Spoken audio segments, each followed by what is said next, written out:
আজ করব বাংলাদেশের স্টাইলের মুরগির মাংস। আর কি করে করি চলো তোমাদের সাথে শেয়ার করব।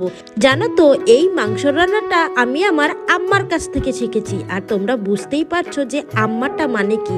আমরা আমাদের ঠাকুমাদের কিন্তু আম্মা বলেই ডাকি, তাই বলছি আমার আম্মার কাছ থেকে এই মাংস রান্নাটা শিখছি। চলো তাহলে আমি মাংসটা রান্না করি আর তোমরা ভিডিওটা দেখতে থাকো আর এক একটা করে কমেন্ট করে জানাও যে এইভাবে মাংস কে কে খেতে পছন্দ করো। আমার আম্মা গল্প বলতো আর আমরা শুনতাম, যখন বরিশালে থাকতো আমার আম্মারা তখন কিন্তু এইভাবেই মাংস রান্না করে খেত, পাতিলে করে, জানো তো। কিন্তু আমার তো আর পাতিল নেই, তার জন্যই আমি কড়াইতে রান্না করছি।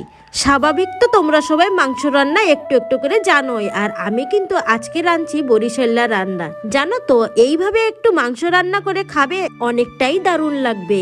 সবসময় তো তোমরা একভাবেই রান্না করে খাও, একটু আলাদা আলাদা মাঝে মাঝে রান্না করে খেয়েই দেখবে, তাহলেই বুঝতে পারবে কত ধানে কত চাল।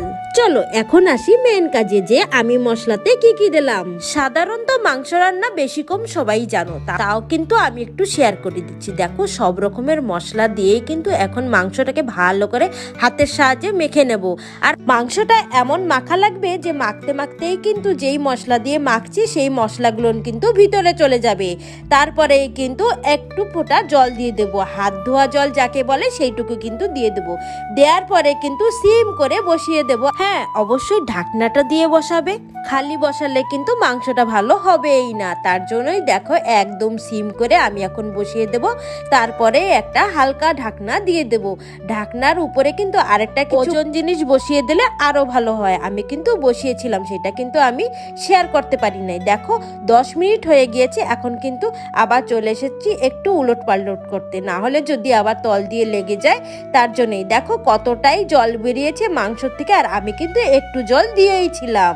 আবার কিন্তু ঢাকনাটা দিয়ে দিয়েছি আর ফাইনালি কিন্তু এখন উঠাচ্ছি। দেখো কত সুন্দর কালার এসেছে। না এখানে আমি কোনো পাউডার ব্যবহার করেছি না রং ব্যবহার করেছি। অনেকেই আছে যে মাংসতে রেড চিলি পাউডার না দিলে কিন্তু মাংস রান্নাই করতে পারে না, আর আমি দেখো রেড চিলি পাউডার না দিয়ে কতটাই রং হয়েছে। আর কেমন হয়েছে আজকের মাংসের তরকারি আর আমার আম্মার রেসিপিটা কেমন হয়েছে অবশ্যই কিন্তু এক একটা কমেন্ট করে জানিও।